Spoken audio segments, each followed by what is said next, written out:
À travers le monde, il existe une quinzaine de sous-espèces de loups.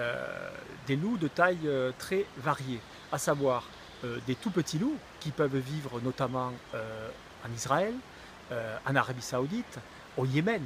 Donc ce sont des tout petits loups, notamment le Canis lupus arabs, qui est le loup arabe. Donc ce petit loup, il va vivre dans des zones désertiques ou semi-désertiques. Il est tout petit, pourquoi? Parce qu'il n'a pas besoin d'attaquer des grosses proies. Les meutes vont être très réduites, on a 3-4 individus.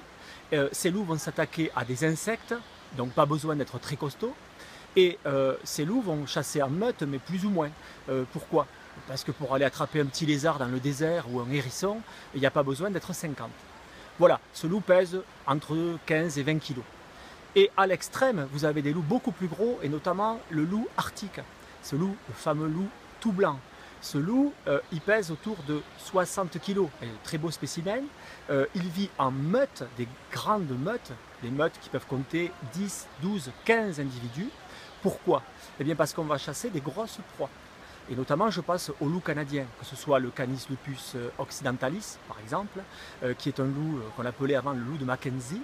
Ce loup, il va attaquer des proies beaucoup plus grosses. Je pense notamment aux orignaux. Ce sont des bêtes assez impressionnantes. Et là, il y a besoin d'être costaud. Il y a besoin d'être nombreux et d'être costaud.